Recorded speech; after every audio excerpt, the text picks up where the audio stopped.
All right. So, welcome back to the platform of Biological Code. আমি মোহাম্মদ সালাউদ্দিন। তো আমরা আজকে জীবনের প্রভাবমানতা বা কন্টিনিউটি অফ লাইফ যে চ্যাপ্টারটা আমি করাচ্ছিলাম তোমাদেরকে, সেই চ্যাপ্টারের লেকচার 3 এবং লেকচার 4 এই দুটো লেকচারের আমরা আজকে কোশ্চেন এবং অ্যান্সার আলোচনা করব। আমরা দেখব যে ওই দুটো লেকচার থেকে কেমন শর্ট কোশ্চেন পড়তে পারে বা কেমন বড় কোশ্চেন পড়তে পারে, সেই সমস্ত কোশ্চেন আমরা আজকে এই ভিডিওতে আলোচনা করব। ঠিক আছে, তো তোমরা জানো যে ইতিমধ্যে আমি লেকচার 1 এবং লেকচার 2 এই দুটো লেকচারেরও কোশ্চেন অ্যান্সার একটা ক্লাস করেছিলাম। তো তোমরা যারা এখনও দেখোনি সেটা দেখে নিবে, হ্যাঁ, কারণ সেখানে অনেক গুরুত্বপূর্ণ প্রশ্ন সম্বন্ধে আলোচনা করা হয়েছে। চলো আজকে ভিডিওটা শুরু করা যাক। আজকে দেখি প্রথম কোশ্চেনটা কী আছে। দেখো, প্রথম কোশ্চেনটাতে দিয়েছে যে হিস্টোন হলো এক প্রকার আম্লিক প্রোটিন, প্রশমন প্রোটিন, প্রশমন হয়েছে, প্রশম প্রোটিন, একটা হবে ক্ষারীয় প্রোটিন, আর অপশান দিয়েছে কোনোটিই নয়। তাহলে ভাবো তোমরা, আমি ক্লাস করাতে এটা বলেছিলাম। সঠিক উত্তর কী হবে? সঠিক উত্তর হবে অপশান এ, হিস্টোন হলো এক প্রকার, সঠিক উত্তর হবে অপশান সি, হিস্টোন হলো এক প্রকার কি ক্ষারীয় প্রোটিন। ক্লিয়ার? হিস্টোন হলো এক প্রকার ক্ষারীয় প্রোটিন। তারপরে চলো নেক্সট আমরা দেখি। নেক্সট প্রশ্ন দিয়েছি যে নন হিস্টোন হলো এক প্রকার কি আম্লিক, না প্রশম, না ক্ষারীয়, না কোনোটিই নয়। তাহলে কেমন হবে আম্লিক? কী হবে? আম্লিক হবে। কারণ কি, হিস্টোন হচ্ছে ক্ষারীয় প্রকৃতির প্রোটিন, তাহলে নন হিস্টোন কী হবে? আম্লিক প্রোটিন। ঠিক আছে, পুরো উল্টো হবে। হিস্টোন এটা নন হিস্টোন। ঠিক আছে, নেক্সট চলো দেখো, বলেছি কি আর্জিনিন হলো এক প্রকার। দেখো, আমি আগের দিন ক্লাসে বলেছিলাম যে হিস্টোন প্রোটিনটা ক্ষারীয় প্রোটিন হয় কেন। কারণ কি, ওই হিস্টোন প্রোটিনের মধ্যে যে সমস্ত অ্যামিনো অ্যাসিডগুলো থাকে, সেই অ্যামাইনো অ্যাসিডগুলো কেমন ধরনের হয়? ক্ষারীয় টাইপের হয়। তাই অ্যামাইনো অ্যাসিড যদি ক্ষারীয়, তাহলে সেখান থেকে যে প্রোটিনটা তৈরি হবে সেটাও ক্ষারীয় হবে। তাই হিস্টোন হচ্ছে এক প্রকার ক্ষারীয় প্রোটিন, তার জন্য হলো। এবং নন হিস্টোন প্রোটিন হচ্ছিল আম্লিক। কারণ কি, কারণ নন হিস্টোন যে সমস্ত অ্যামাইনো অ্যাসিড দ্বারা গঠিত হচ্ছিল, সেই সমস্ত অ্যামাইনো অ্যাসিডগুলো আম্লিক প্রকৃতির। তাই নন হিস্টোন প্রোটিনটা হচ্ছিল কি আম্লিক। তাহলে আমরা দেখো এবার এখানে লক্ষ্য করবো যে আর্জিনিন হচ্ছে এক প্রকার, সেটা হিস্টোন হবে না নন হিস্টোন হবে, আমরা সেটা আর্জিনিনকে দেখেই বলতে পারবো। কীভাবে? দেখো, আর্জিনিন প্রথমে লক্ষ্য করো যে আর্জিনিনটা কি একটি ক্ষারীয় অ্যামিনো অ্যাসিড না আম্লিক অ্যামিনো অ্যাসিড।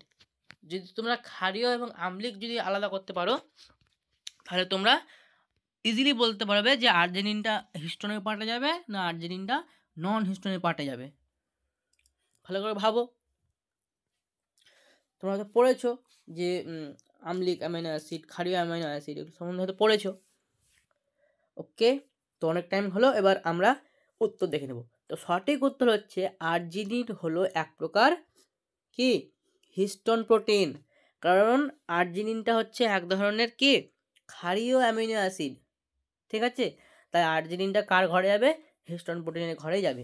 দেখো, আর্জিনিন আছে, ঠিক আছে, আর্জিনিন, তারপরে কে কে থাকে হিস্টোন প্রোটিনে? আর্জিনিন, লাইসিন এবং হিস্টিডিন, এরা তিনটে মিলে হিস্টোন প্রোটিনকে তৈরি করে।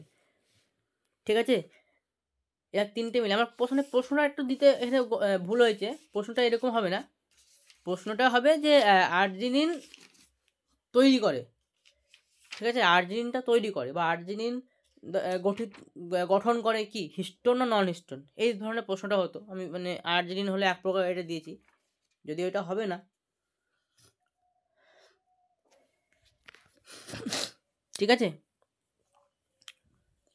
নেক্সট চলে যাই। ওরকম ধরনের একটা প্রশ্ন থাকবে আমাদের। দেখো এখানে যে ট্রিপ্টোফান হলো এক প্রকার, এখানেও এরকম হতো যে ট্রিপ্টোফান গঠন করে, এরকম প্রশ্ন আসতো যে ট্রিপ্টোফান গঠন করে। তাহলে বুঝতে পারলে আমার প্রশ্নটা দিতে একটু ভুল হয়েছে, তোমরা ঠিক করে নেবা। ওখানে হবে যে ট্রিপ্টোফান গঠন করে ড্যাশ প্রোটিন, এবার হবে মানে অপশান দেবে তোমাকে এবার। তো দেখো, ট্রিপ্টোফান হচ্ছে এক প্রকার আম্লিক অ্যামিনো অ্যাসিড। তাহলে সে কোন ধরনের প্রোটিন তৈরি করবে? আম্লিক প্রকৃতিরই প্রোটিন তৈরি করবে। তার জন্য সঠিক উত্তর কী হবে? সঠিক উত্তর হবে নন হিস্টোন প্রোটিন। ক্লিয়ার? ওকে, তারপরে চলো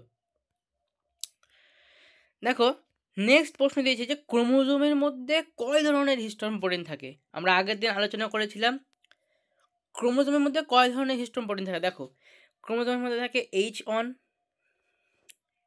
একটা থাকে H2A, H2B, H3 আর H4। তাহলে কয় ধরনের হলো? 1, 2, 3, 4, 5। তাহলে কয় ধরনের প্রোটিন হচ্ছে? 5 ধরনের। তাহলে সঠিক উত্তর হবে কি? অপশন বি হবে সঠিক উত্তর। ক্রোমোজোমের মধ্যে 5 ধরনের হিস্টোন প্রোটিন থাকে। ক্লিয়ার? এবং আমরা বলেছিলাম যে স্ক্যাফোল্ড প্রোটিন এবং হাইমবিলিটি গ্রুপযুক্ত প্রোটিন থাকে HMG। সেটা হচ্ছে কি? সেটা হচ্ছে নন হিস্টোন টাইপের, ওই 2 ধরনের। আর হিস্টোন হচ্ছে 5 ধরনের, H1, H2B, H2A, H3 এবং H4। ক্লিয়ার? ওকে, আমরা এবার নেক্সট প্রশ্নতে চলে যাব। দেখো 6 নম্বর যে প্রশ্নটা আমাদের এখানে দিয়েছি সেটা হচ্ছে কি? বলছে পেন্টোজ সুগার, নাইট্রোজেন বেস এবং ফসফেট গ্রুপ, এটা গ্রুপ হয়ে গেছে, আমি বানানটা ঠিকই করেছিলাম কিন্তু ওয়ার্ড থেকে PDF করতে গিয়ে একটু প্রবলেম হয়েছে এরকম, তো তোমরা একটু ঠিক করে নেবে। হ্যাঁ, ওটা ফসফেট গ্রুপ হবে। পেন্টোজ সুগার, নাইট্রোজেন বেস এবং ফসফেট গ্রুপকে একত্রে বলা হয়, কি বলেছিলাম আমি? এটা পেন্টোজ সুগার, নাইট্রোজেন বেস এবং ফসফেট গ্রুপকে একত্রে কি বলা হয়? অবশ্যই এটার উত্তর হবে কি? নিউক্লিওটাইড। অর্থাৎ অপশন বি হবে কারেক্ট অ্যান্সার। নিউক্লিওটাইড হবে সঠিক উত্তর। ঠিক আছে, পেন্টোজ সুগার, নাইট্রোজেন বেস এবং ফসফেট গ্রুপকে একত্রে বলা হয় কি? নিউক্লিওটাইড। এবং এই নিউক্লিওটাইড থেকে যখন আমরা ফসফেট গ্রুপকে বাদ দিব, তা থাকছে কি? পেন্টোজ সুগার এবং নাইট্রোজেন বেস। তো ওই পেন্টোজ সুগার এবং নাইট্রোজেন বেসকে বলা হয় নিউক্লিওসাইড। তো দেখো, পরে আমি ওই কোশ্চেনটাই দিয়েছি যে পেন্টোজ সুগার ও নাইট্রোজেন বেসকে একত্রে বলা হয় কি? নিউক্লিওসাইড। মানে অপশান এ হবে কারেক্ট অ্যান্সার। শুধু তাহলে কি বুঝতে পারলা? পেন্টোজ সুগার, নাইট্রোজেন বেস এবং তার সঙ্গে যখন ফসফেট গ্রুপ থাকবে সেটা হচ্ছে নিউক্লিওটাইড। কিন্তু যখনই আমরা ফসফেট গ্রুপকে আলাদা করব বা বাদ দিয়ে দেবো ওখান থেকে, তখন তার নাম হচ্ছে নিউক্লিওসাইড। ওকে, নেক্সট প্রশ্নটা দেখো, খুবই এই যে প্রশ্ন দিয়েছি এখানে, ডিএনএর পুরো নাম হলো, ডিএনএর পুরো নামটা কি? সবাই জানো ডিএনএর পুরো নাম হচ্ছে ডিঅক্সি রাইবো নিউক্লিক অ্যাসিড। ঠিক আছে, ডিঅক্সি রাইবো নিউক্লিক অ্যাসিড। সঠিক উত্তর হবে কে? সি, অপশন সি হবে correct answer, deoxy ribo nucleic acid. তোমরা যদি ভাবো যে এই পিডিএফটা কোথায় পাবো, তাহলে আমরা এই ভিডিওর একদম ডেসক্রিপশানে আমরা এই পিডিএফের লিঙ্ক দেবো, তোমরা সেখান থেকে ডাউনলোড করবা, দেখবা, নিজেরা প্রথমে সলভ করার চেষ্টা করবা, তারপরে এই কোশ্চেনের অ্যান্সারগুলো মিলিয়ে নেবে। ঠিক আছে, ওকে। নেক্সট হলো দেখো আরএন এর পুরো নাম কি? আরএন এর পুরো নাম হচ্ছে কি? Ribonucleic acid. রাইবোনিউক্লিক অ্যাসিড, তাহলে অপশন ডি হবে কারেক্ট অ্যান্সার। ক্লিয়ার? আচ্ছা, নেক্সট হলো দেখো, নেক্সট বলেছে যে ডিএনএর মধ্যে অবস্থিত পেন্টোজ সুগারটি হলো, আমি ক্লাসে ভালোভাবে আলোচনা করেছিলাম এটা, যে ডিএনএকে আমরা বলছি ডিঅক্সি রাইবো নিউক্লিক অ্যাসিড। কারণ কি? ডিএনএ যে সেকেন্ড কার্বনে অক্সিজেনের ডিলিটেশন হয়েছে, এবং তার যে পেন্টোজ সুগারটি সেটা কেমন ধরনের বলেছিলাম? যে অক্সিজেনের ডিলিটেশন ঘটে 5 নম্বর কার্বনে বলছি, তার পেন্টোজ সুগারে, তাহলে তার নাম আমরা দিয়েছিলাম কি? Deoxy ribo sugar. Deoxy ribo sugar, তাহলে অপশন সি হবে এখানে কারেক্ট অ্যান্সার। অপশন সি হবে এখানে correct answer, deoxy ribose sugar. ঠিক আছে, কারণ অক্সিজেনের রাইবোজ সুগারে অক্সিজেনের কি? ডিলিট হয়েছে। ঠিক আছে, নেক্সট প্রশ্ন দেখো, বলেছে যে আরএনএর মধ্যে অবস্থিত, আরএনএর মধ্যে অবস্থিত পেন্টোজ সুগারটি হলো, তাহলে এটাও ইজি। ওখানে অক্সিজেনের ডিলিটেশন হয়েছিল ডিএনএতে, কিন্তু আরএনএতে তো অক্সিজেনের ডিলিটেশন হয়নি, তাহলে সঠিক উত্তর কী হবে? Ribose sugar. আর যদি অক্সিজেনের ডিলিট হতো তাহলে ডিঅক্সি রাইবোজ, কিন্তু হয়নি, তার জন্য হবে কি? Ribose sugar. আশা করি দুটোই ক্লিয়ার। যদি কোনো প্রবলেম হয় তাহলে অবশ্যই আমাকে কমেন্টে জানাবে, এবং আমি তো ক্লাসে ভালো করে বলেই দিয়েছি, তোমার ইউটিউবের ক্লাসটা ভালোভাবে দেখবা লেকচারগুলো, ঠিক আছে? লেকচার 3 এবং লেকচার 4 যদি তোমরা ভালোভাবে ফলো করো তাহলে এই প্রশ্নগুলো খুবই তোমাদের কাছে ইজি লাগবে। নেক্সট প্রশ্ন দেখো যাই, নিম্নলিখিত কোনটি একটি পিউরিন জাতীয় নাইট্রোজেনযুক্ত ক্ষারকের উদাহরণ? দেখো আমরা বলেছিলাম ক্লাসে যে নাইট্রোজেন ক্ষার বা নাইট্রোজেন বেস দুই ধরনের হয়, একটা হচ্ছে পিউরিন আর একটা হচ্ছে পিরিমিডিন, ঠিক আছে? পিউরিনের মধ্যে কে কে পড়ছিল? অ্যাডেনিন এবং গুয়ানিন। এবং পিরিমিডিনের মধ্যে পড়ছিল কে কে? সাইটোসিন, থাইমিন এবং ইউরাসিল। তাহলে চলো এবার উত্তর দেখে নিই আমরা। বলেছে নিম্নলিখিত কোনটি একটি পিউরিন জাতীয় নাইট্রোজেন ক্ষারকের উদাহরণ? তাহলে উত্তর কি হবে? উত্তর হবে গুয়ানিন। সঠিক উত্তর কি হবে? সঠিক উত্তর হবে কি? গুয়ানিন। কারণ অ্যাডেনিন এবং গুয়ানিন কি হয়? অ্যাডেনিন এবং গুয়ানিন কি হয়? পিউরিন। তাহলে এখানে কে আছে? আমাদের গুয়ানিন আছে। বাকি থাইমিন, থাইমিন তো হবেই না, সাইটোসিনও হবে না, ইউরাসিলও হবে না। এরা প্রত্যেকেই হচ্ছে পিরিমিডিন জাতীয় নাইট্রোজেন ক্ষার। তাহলে আই হোপ তোমরা এটা বুঝতে পেরেছো। ওকে, তারপর নেক্সট হলো নিম্নলিখিত কোনটি একটি পিরিমিডিন জাতীয় নাইট্রোজেন ক্ষারকের উদাহরণ? প্রথমে দিয়েছে অ্যাডেনিন, অ্যাডেনিন হবে না, গুয়ানিনও হবে না, কারণ দুজনেই হচ্ছে কি পিউরিন জাতীয়। তাহলে অপশন সি দেখো আছে সাইটোসিন। অপশন সি কে আছে? সাইটোসিন। তাহলে সাইটোসিনই হবে কি সঠিক উত্তর। ক্লিয়ার? ওকে, নেক্সট দেখো বলেছে যে ক্ষারকটি ডিএনএতে থাকে কিন্তু আরএনএতে থাকে না। খুবই একটা ইম্পর্টেন্ট প্রশ্ন এটা, মানে মারাত্মক ইম্পর্টেন্ট একটা প্রশ্ন, খুবই গুরুত্বপূর্ণ। এটা থাকবে একদম পরীক্ষায়, পরীক্ষাতে দেয় খুবই ভিভিআই, ঠিক আছে? তাহলে দেখো প্রশ্নটা কি দিয়েছে, যে ক্ষারমূলকটি কি বলছে? ডিএনএতে থাকে কিন্তু ডিএনএতে থাকে না কিন্তু আরএনএতে থাকে। তাহলে দেখো আমরা কি বলেছিলাম যে অ্যাডেনিন কমন, ডিএনএতেও থাকবে আরএনএতেও থাকবে। গুয়ানিনটাও কি কমন, সাইটোসিনটাও দুজনের মধ্যে কমন। শুধু পরিবর্তনটা হয় কোথায়? থাইমিনে। ডিএনএর ক্ষেত্রে থাইমিনটা থাকে, নাইট্রোজেন বেস হিসেবে থাইমিন ডিএনএতে থাকে, কিন্তু আরএনএতে থাইমিন থাকে না, সেখানে কি থাকে? ইউরাসিল থাকে। তাহলে একই রকমভাবে আমি যদি এটাকে উল্টো করি যে আরএনএর মধ্যে ইউরাসিল আছে কিন্তু ডিএনএর মধ্যে ইউরাসিল নেই, ঠিক আছে? তাহলে সঠিক উত্তর কী হবে? সঠিক উত্তর দেখো এখানে কী হবে? ইউরাসিল হবে। এখানে বলেছে যে ক্ষারমূলকটি ডিএনএতে থাকে না কিন্তু আরএনএতে থাকে, সঠিক উত্তর হবে কে? ইউরাসিল। ইউরাসিলটা আরএনএর মধ্যে থাকে নাইট্রোজেন ক্ষার হিসেবে, কিন্তু ডিএনএর মধ্যে থাকে না। ক্লিয়ার? একই রকমভাবে দেখো পরের প্রশ্নটা দেখো, পরের প্রশ্নটা ওই রকম ধরনের, যে ক্ষারমূলকটি আরএনএতে থাকে না কিন্তু ডিএনএতে থাকে। তাহলে দেখো এখানে কী কী উত্তর অপশান আছে? Adenine, uracil, thymine, cytosine. আমি বললাম একটু আগেই যে থাইমিনটা ডিএনএর মধ্যে থাকে কিন্তু সেটা আরএনএর মধ্যে থাকে না। তাহলে সঠিক উত্তর হবে আমাদের option C, thymine. Option C thymine হবে কি সঠিক উত্তর। অ্যাডেনিন হবে না, ইউরাসিলও হবে না, সাইটোসিনও হবে না। ক্লিয়ার? সবসময় মনে রাখবা থাইমিন থাকে কোথায়? থাইমিন থাকছে কোথায়? থাইমিন থাকে ডিএনএতে। এবং আমাদের যে ইউরাসিল, এই ইউরাসিল থাকছে কোথায়? আরএনএতে, ঠিক আছে? এবং ইউরাসিল ডিএনএতে থাকে না, একই রকমভাবে থাইমিন আরএনএতে থাকে না। নেক্সট দেখো বলেছে যে পেন্টো শর্করার কত নম্বর কার্বনে নাইট্রোজেন বেস যুক্ত হয়? আমরা আগেই বলেছি যে পেন্টো শর্করাতে নাইট্রোজেন বেস যুক্ত হবে এবং ফসফেট গ্রুপ যুক্ত হবে, এবং এরা প্রত্যেকে নিউক্লিওটাইড গঠন করবে, এবং নিউক্লিওটাইডগুলো আবার একে একে বন্ধন দ্বারা যুক্ত হবে। এবার প্রশ্ন হচ্ছে এটাই যে হ্যাঁ বুঝতে পারলাম যে পেন্টো শর্করার সঙ্গে নাইট্রোজেন বেস যুক্ত হবে, কিন্তু পেন্টো শর্করা তো 5 কার্বন যুক্ত, তাহলে কোন কার্বনে নাইট্রোজেন বেসটা যুক্ত হবে? তো আমি ক্লাসেও বলেছিলাম, আবারও একবার এখন বলে দিচ্ছি যে পেন্টোজ শর্করা যে 1 নাম্বার যে কার্বন, সেই 1 নাম্বার কার্বনে কি হয়? 1 নাম্বার কার্বনে নাইট্রোজেন বেস যুক্ত হয়।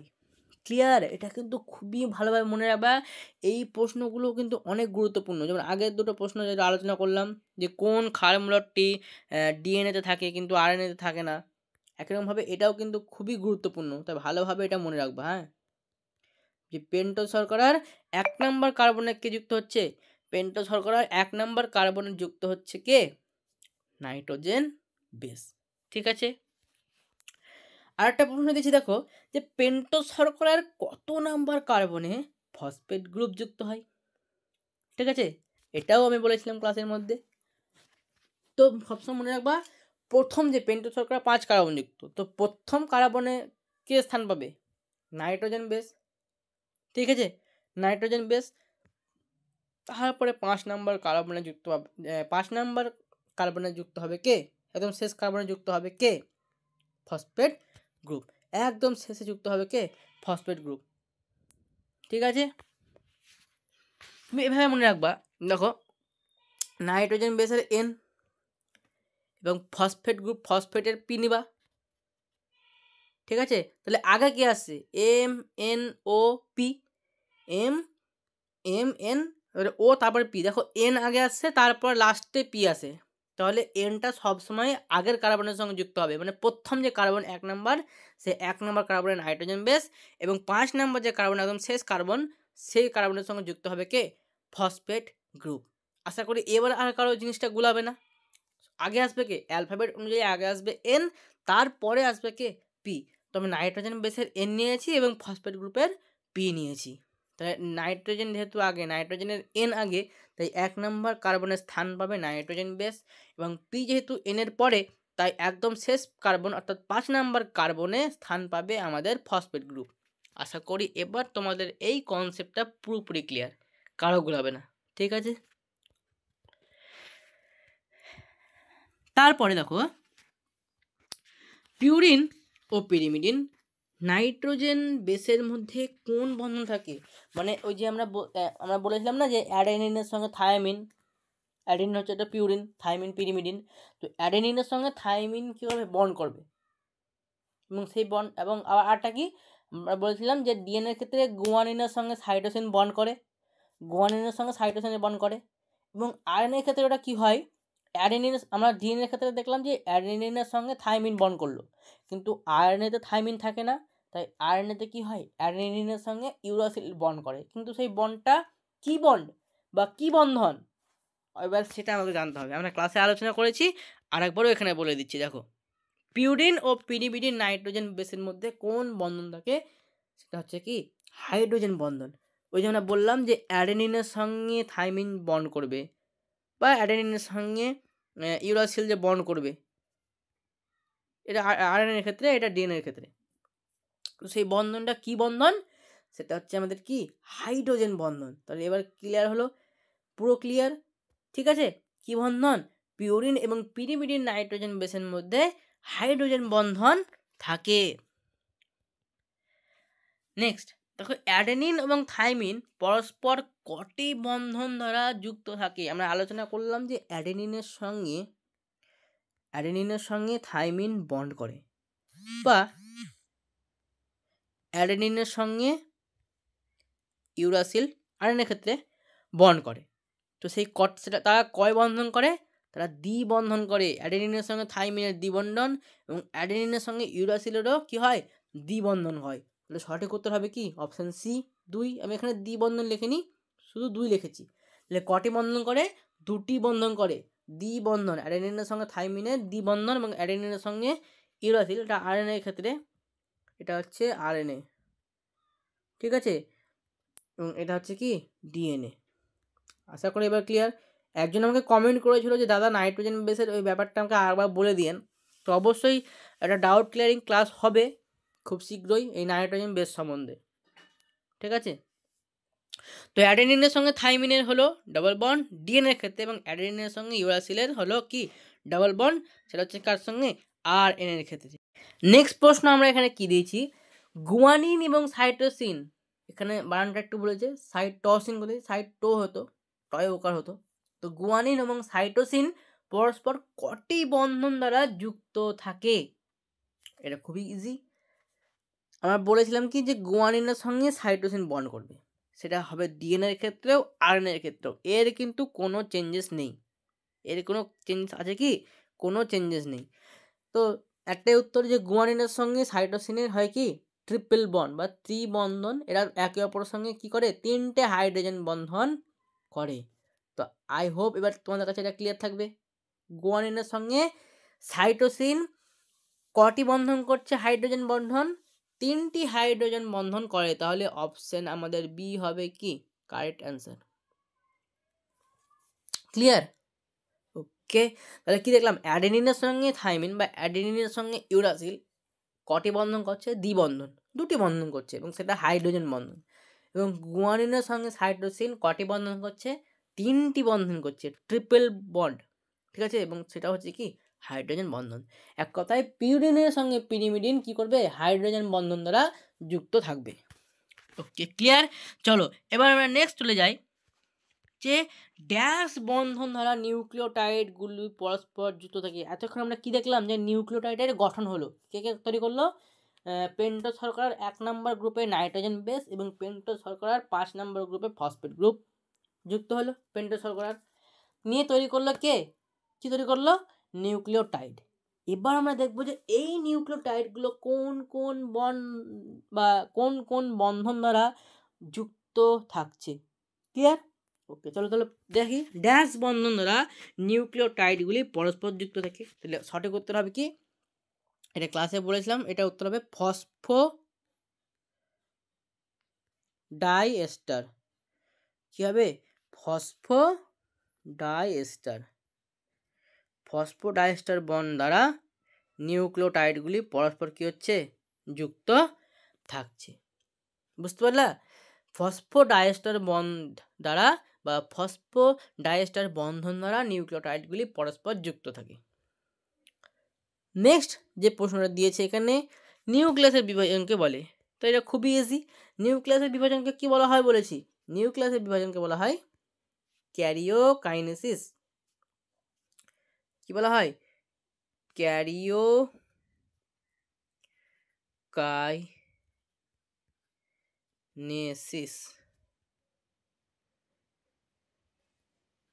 ঠিক আছে, নিউক্লিয়াসের বিভাজনকে বলা হয় ক্যারিওকাইনেসিস। ক্লিয়ার? নিউক্লিয়াসের বিভাজনকে কি বলা হয়? ক্যারিওকাইনেসিস। এবার বলেছে সাইটোপ্লাজমের বিভাজনকে বলা হয়। সাইটোপ্লাজমের বিভাজনকে কি বলা হবে?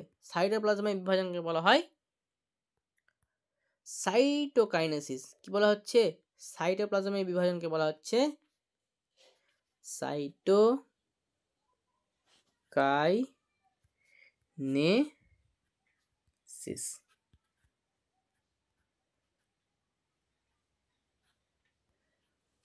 তাহলে নিউক্লিয়াসের বিভাজন হচ্ছে কি ক্যারিওকাইনেসিস, সাইটোপ্লাজমের বিভাজনকে বলা হয় সাইটোকাইনেসিস। এবং কি যদি কারো না গুলায় তার আমি শর্টকাট ট্রিক্সও বলেছিলাম যে কি করে এটা মনে রাখতে হবে। সাইটোপ্লাজমের দন্তেস্ব আছে, সাইটোকাইনেসিসেও দন্তেস্ব আছে। ঠিক আছে, তো সাইটোপ্লাজমের বিভাজনকে বলা হবে সাইটোকাইনেসিস, বাকি পড়ে থেকে ক্যারিওকাইনেসিস। তো নিউক্লিয়াসের বিভাজন কি হবে? নিউক্লিয়াসের বিভাজন হবে ক্যারিওকাইনেসিস। ঠিক আছে, তারপরে প্রশ্ন, লিঙ্গ নির্ধারণে সাহায্য করে ড্যাশ ক্রোমোজোম। লিঙ্গ নির্ধারণে সাহায্য করে ড্যাশ ক্রোমোজোম। নিজেরা ভাবো, আমরা পড়েছিলাম অটোজোম এবং অ্যালোজোম বা সেক্স ক্রোমোজোম সম্বন্ধে। তাহলে সেক্স ক্রোমোজোম কী করছিল? লিঙ্গ নির্ধারণে সাহায্য করছিল। তাহলে এখানে সঠিক উত্তর কী হবে? এখানে উত্তর হয়ে যাবে লিঙ্গ নির্ধারণে সাহায্য করে সেক্স ক্রোমোজোম। ঠিক আছে,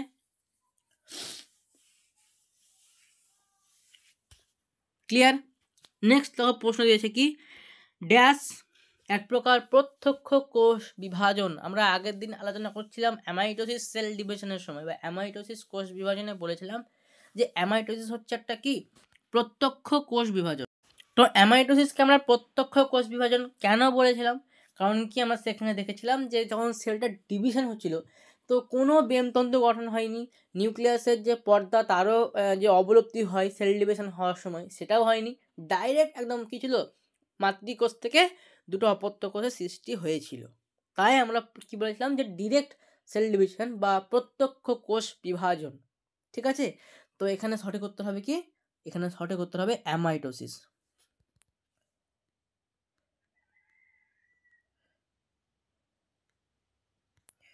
অ্যামাইটোসিস, ঠিক আছে। অ্যামাইটোসিস হচ্ছে এক প্রকার প্রত্যক্ষ কোষ বিভাজন। ক্লিয়ার? আচ্ছা, নেক্সট প্রশ্ন চলে যাই আমরা, যে পিউরিন জাতীয় নাইট্রোজেন ক্ষারকের উদাহরণ হলো। এটা কতবার আমরা বলবো, কারণ আমি বারবার দিচ্ছি তাহলে তোমাদের কি হয়, পুরো যাতে মুখস্থ হয়ে যায় একদম, কারণ যাতে ভুল না হয়, তাই বারবার আমি একই প্রশ্ন কী করছি, রিপিট করছি, আলোচনা করছি। এবং প্রশ্নগুলো এভাবে কিন্তু পড়বে, হয়তো কোনো সময় এমসিকিউ হিসেবে দিয়ে দিল, কখনো হয়তো শূন্যস্থান হিসেবে দিয়ে দিল। ঠিক আছে, তো দেখো নেক্সট বলেছে যে পিউরিন জাতীয় নাইট্রোজেন ক্ষারকের উদাহরণ হচ্ছে, একটা দিয়ে দিলাম, অ্যাডেনিন হবে, গুয়ানিনও হবে, তো তোমরা যে কোনো একটা দিয়ে দিবা। আমি এখানে কি দিলাম, অ্যাডেনিনটাই দিলাম, অ্যাডেনিন এ। তোমরা পুরো বাক্য লিখবা, আমি যদি এখানে শর্টকাটভাবে লিখছি, এ দিয়ে অ্যাডেনিন, বা যদি তোমরা মনে করতো যে আমি গুয়ানিন দিব, তাহলে গুয়ানিন হতো, অ্যাডেনিন বা গুয়ানিন যে কোনো একটা হবে। কিন্তু হ্যাঁ, তোমরা লেখার সময় পুরো বাংলাতে ফুল বাক্যতে লিখবা যে অ্যাডেনিন বা গুয়ানিন। আমি এখানে শুধু শর্টভাবে লিখে দিলাম। পিরিমিডিন জাতীয় একটি নাইট্রোজেন ক্ষারকের উদাহরণ, পিরিমিডিন জাতীয় নাইট্রোজেন ক্ষারকের উদাহরণ দিতে বলেছে। ঠিক আছে, তো পিরিমিডিন হিসেবে তিনটে আছে, থাইমিন, সাইটোসিন এবং ইউরাসিল, যে কোনো একটা দিয়ে দিবা। লিখে কে হবে, থাইমিনও হবে, সাইটোসিনও হবে এবং ইউরাসিলও হবে। তোমরা যে কোনো একটাকে পুরো বাক্য হিসেবে লিখে দেবা, থাইমিন বা সাইটোসিন বা ইউরাসিল। ক্লিয়ার? ক্লিয়ার, একদম ক্লিয়ার। ওকে, নেক্সট দেখো বলেছে যে হিস্টোন হলো এক প্রকার ড্যাশ প্রোটিন। এটা খুবই ইজি, আমরা পারবো, অবশ্যই পারবো। হিস্টোন হচ্ছে এক প্রকার কি, হিস্টোন হচ্ছে এক প্রকার ক্ষারীয় প্রোটিন। ঠিক আছে, তো এখানে লিখে দেওয়া শুধু কি, ক্ষারীয়। হিস্টোন হচ্ছে এক প্রকার ক্ষারীয় প্রোটিন, কারণ এটা কি হয়, ক্ষারীয় অ্যামিনো অ্যাসিড দ্বারা তৈরি হয়। ঠিক আছে, ক্লিয়ার? আচ্ছা, কে কে ছিল, আর্জিনিন, লাইসিন এবং হিস্টিডিন, এই তিন ধরনের বা আরও বিভিন্ন ক্ষারীয় যে অ্যামিনো অ্যাসিড আছে, সেই সব অ্যামিনো অ্যাসিড দ্বারাই হিস্টোন প্রোটিন তৈরি হয়েছে। কিন্তু হ্যাঁ, ক্ষারীয় অ্যামিনো অ্যাসিড হতে হবে, কারণ হিস্টোন হচ্ছে এক প্রকার ক্ষারীয় প্রোটিন। নেক্সট বলেছে কে, নন হিস্টোন হলো এক প্রকার ড্যাশ প্রোটিন। তো নন হিস্টোন হলো এক প্রকার কি, আম্লিক প্রোটিন, কারণ এটা কি হয়, আম্লিক অ্যামিনো অ্যাসিড দ্বারা তৈরি হয়, ট্রিপ্টোফান এবং টাইরোসিন, ট্রিপ্টোফান ও টাইরোসিন এবং আরও প্রভৃত অ্যামিলিক অ্যাসিড দ্বারা কি হয়, তৈরি হয়। কিন্তু ট্রিপ্টোফান এবং টাইরোসিনের মাত্রাটা এর মধ্যে বেশি থাকে। ক্লিয়ার? হিস্টোন হচ্ছে এক প্রকার ক্ষারীয় এবং নন হিস্টোন হচ্ছে এক প্রকার আম্লিক প্রোটিন। নেক্সট দেখো আমরা যাব যে উদ্ভিদের যে স্পিন্ডিল, উদ্ভিদের স্পিন্ডিলকে বলা হয়, তাহলে উদ্ভিদের স্পিন্ডিলকে কি বলা হয়?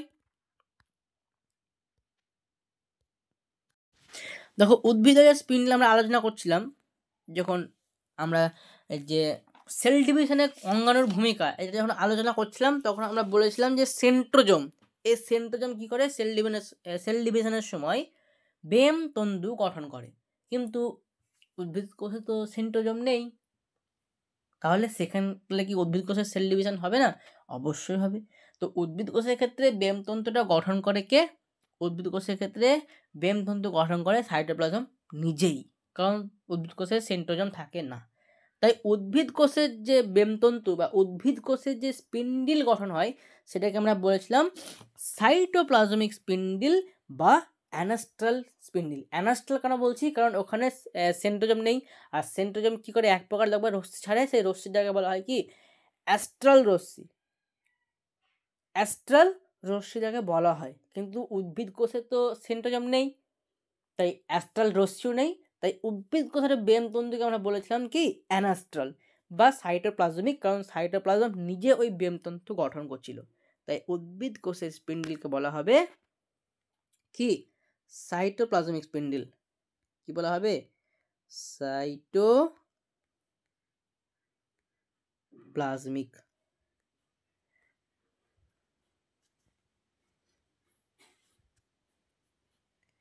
সাইটোপ্লাজমিক স্পিন্ডিল বা আরেকটা আমরা কি বললাম, আরেকটা বললাম যে অ্যানাস্ট্রাল।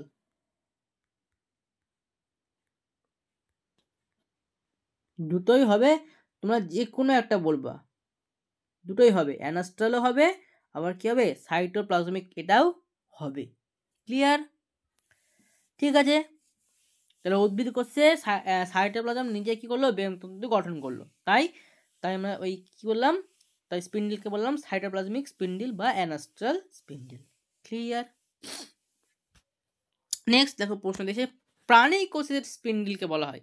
তো প্রাণী কোষের মধ্যে তো আমাদের সেন্ট্রোজোম আছেই, এবং সেন্ট্রোজোম যদি আছে তাহলে অ্যাস্ট্রাল যে রশ্মি সেটাও আছে, তাই প্রাণী কোষের স্পিন্ডিলকে বলা হচ্ছিল কি সেন্ট্রিওলার স্পিন্ডিল, কারণ সেন্ট্রোজোম নিজে ওই স্পিন্ডিল গঠন করছে। তাহলে প্রাণী কোষের স্পিন্ডিলকে বলা হবে কি সেন্ট্রিওলার।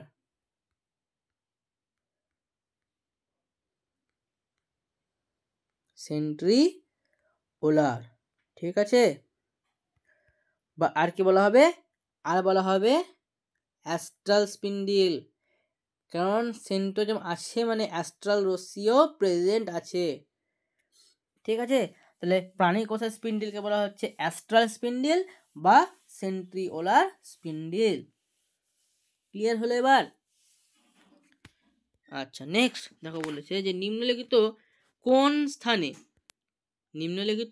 স্থানে অ্যামাইটোসিস কোষ বিভাজন দেখা যায়। আমরা অ্যামাইটোসিস সেল ডিভিশন বলেছিলাম যে প্রত্যক্ষ সেল ডিভিশন, কারণ সেখানে কোনো বেমতন্তু গঠন হচ্ছিল না, নিউক্লিয়াসের পর্দায় কোনো অবলব্ধি ছাড়াই সরাসরি সেল ডিভিশন হচ্ছিল, নিয়ে দুটো অপ্রত্যক্ষ কোষের সৃষ্টি করছিল।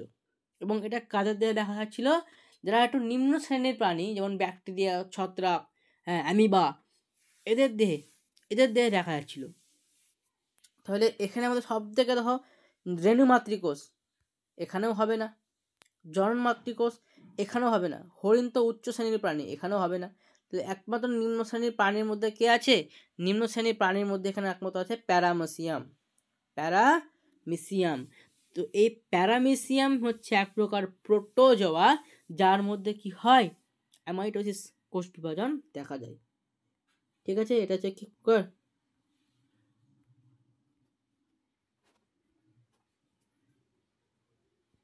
প্রোটোজোয়া। ঠিক আছে, অ্যামাইটোসিস হচ্ছে এক প্রকার, অ্যামাইটোসিস কোষ বিভাজন তাহলে কার মধ্যে দেখা যাচ্ছে, নিম্ন শ্রেণীর প্রাণী প্যারামিসিয়াম হচ্ছে এক প্রকার কি প্রোটোজোয়া। তো রেণু মাতৃকোষেও হয় না, জনন মাতৃকোষেও হয় না।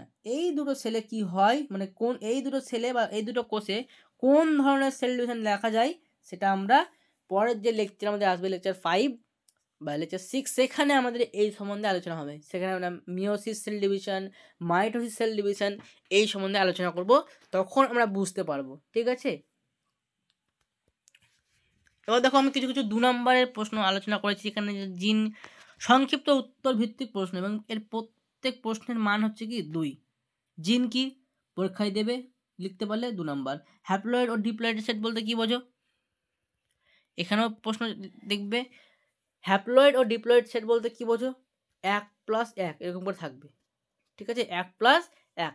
হ্যাপ্লয়েড বলতে কি বোঝো লিখতে পারলে 1 নাম্বার, ডিপ্লয়েড সেট বলতে পারলে আরও 1 নাম্বার, নিয়ে টোটাল তোমরা কত পাবা, 2 নাম্বার পাবা।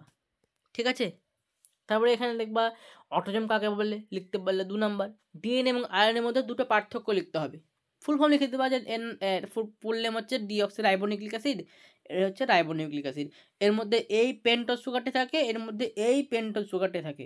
এটা হচ্ছে কি ডিএনএ হচ্ছে দ্বিতন্ত্রী, কিন্তু আরএনএ হচ্ছে একতন্ত্রী। ঠিক আছে,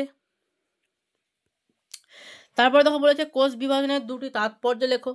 ওই তো কোষ বিভাজন আমরা বলেছিলাম যে কোনো ক্ষতস্থান আমাদের পূরণ করতে সাহায্য করে।